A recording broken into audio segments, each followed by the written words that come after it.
She's gone. Ruby, she's gone. As far back as I can remember, Ruby was my pal for about, I guess 4 or 5 years. I first met her at my stepmom's house. I was hanging out in my room one day when I heard word that, you know, that my stepmom had gotten a cat. She was a kitten, actually, and she would go missing a lot, as kittens usually do. Thankfully, she was never too lost.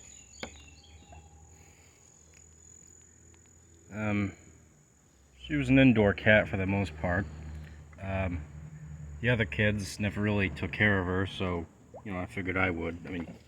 I don't know about you, but cats are pretty easy to take care of. I mean, they shit in a box. They, you let them out like once or twice a day, I guess. You just give them some, just give them some cat food, and whether it's dry or wet, a little bit of water. Oh yeah, this is the second time I've been in a pool in years, by the way. But hence the, I'm just here to relax. Had some eggs. Eventually, Ruby got attached to me, and well, I guess she started sleeping in my room with me. I became her favorite, because I was the only one who would pay attention to her. So of course, of course, Dad liked her too. So, so she was pretty chill with him too. Yeah, he was a cool cat grandpa. I was an okay cat dad. Eventually, me and Dad moved out of stepmom's place, and headed back to our old apartment. And Ruby was all right being over there. She would sleep on the top bunk. Well, I mean, at one point she did.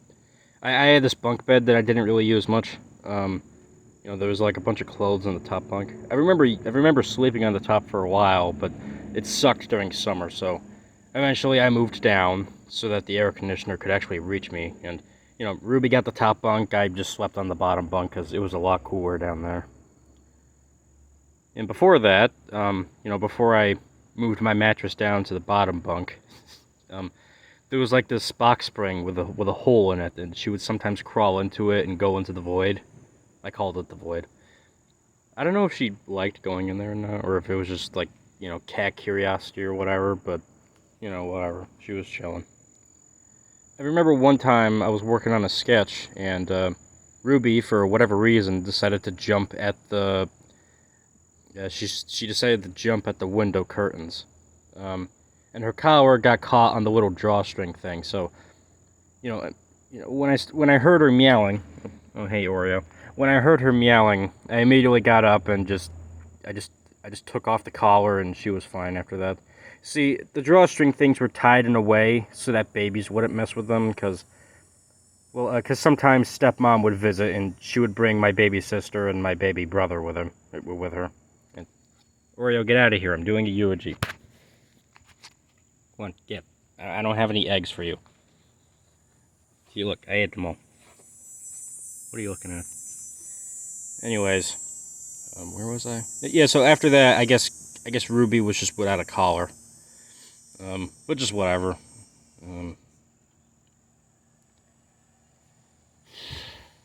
I remember at the time, actually I think, let's rewind a little bit.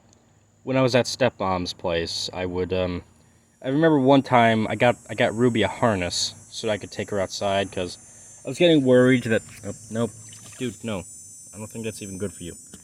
I was getting worried that maybe she was getting unhealthy, or maybe she was going nuts while staying inside. So, Oreo, get out of here. Thank you.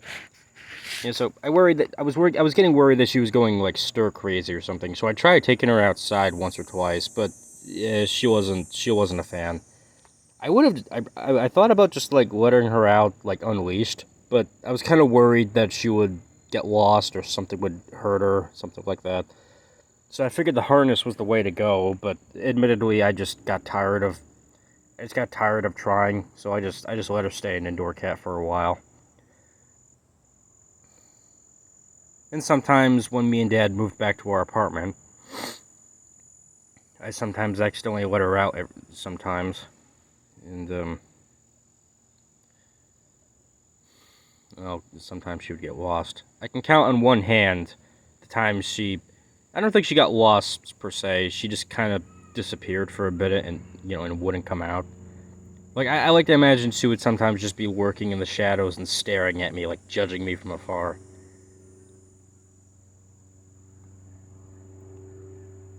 I tried stealing cat toys for her one time. Like, I went to a Walmart and tried to steal some cat toys for her.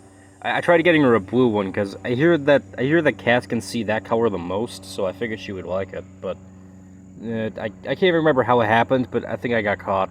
Um, Managed to sneak one though. That's my confession, I guess.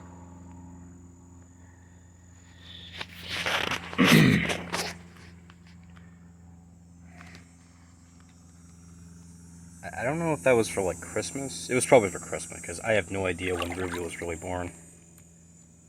Eventually, I moved out, headed to my aunt's here. Might have name dropped her like once or twice on accident.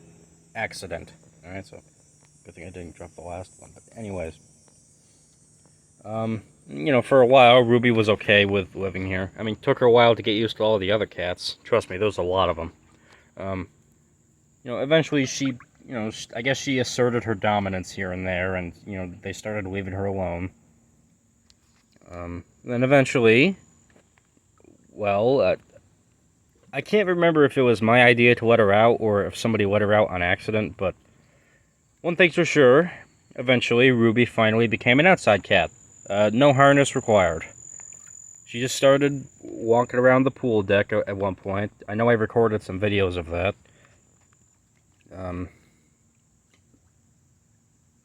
And it was like that for, and I was planning on, on letting her do that until she got old or something. And then eventually George died. And I had no idea that Ruby would be next. I didn't even get to say goodbye.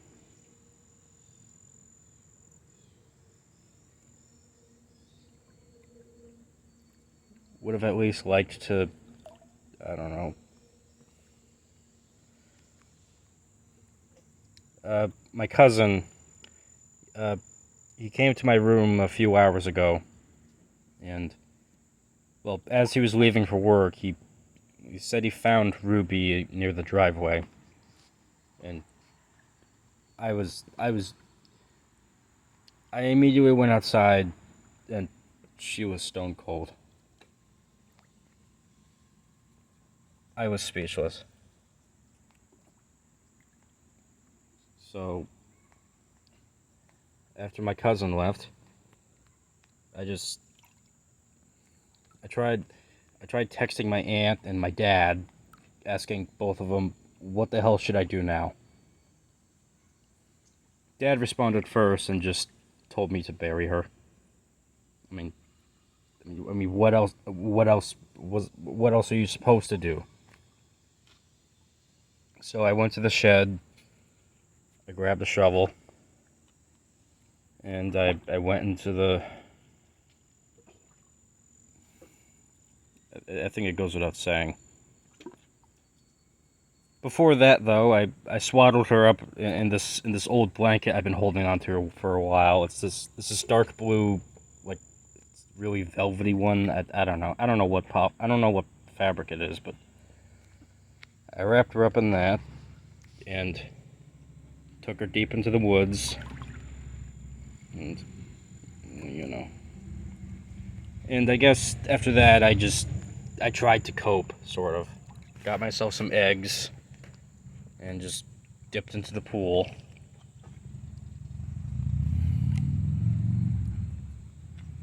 And now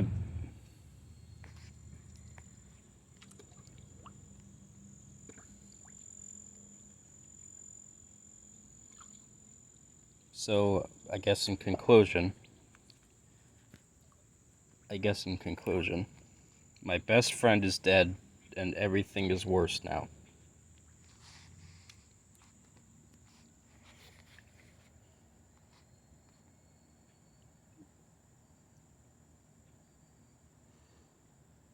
I'm sorry, Ruby. I'm so sorry. I hope that wherever you are now, it's a lot nicer than here.